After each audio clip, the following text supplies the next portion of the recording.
This North Korean propaganda portrays a credible threat if the North's latest salvo of anti-US rhetoric is to be believed. The North has said all field artillery, including long-range and strategic rocket units, is now in combat duty posture number 1.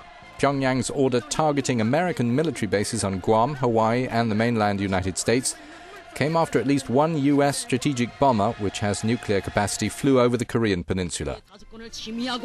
A video simulation of Washington under attack may be little more than wishful thinking by Pyongyang, but North Korea today can threaten all of South Korea and parts of Japan with its conventional missiles and troops. It is not believed to have the capability to hit the continental USA with an atomic weapon yet, but the American military's bases in the Pacific Ocean are in range of the North Koreans' missiles. Last week, the US and South Korea reinforced their military cooperation pact. The Americans are pledging troops to support Seoul in case there's even minor trouble from Pyongyang. This Combined Counter-Provocation Plan, as it's called, has infuriated the North on top of the B-52 flyover and joint US-South exercises. According to the Defense Ministry in Seoul, in the past, South Korean troops were unilaterally in charge of any armed action against the North, and US troops would engage only if a full-scale war broke out. The US promise of a nuclear umbrella for the South follows Pyongyang's third nuclear test and 2 long-range rocket launches recently.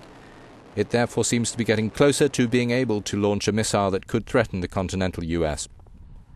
North Korea has said it no longer considers valid an armistice that ended the 1950-53 Korean War and doesn't care about UN sanctions.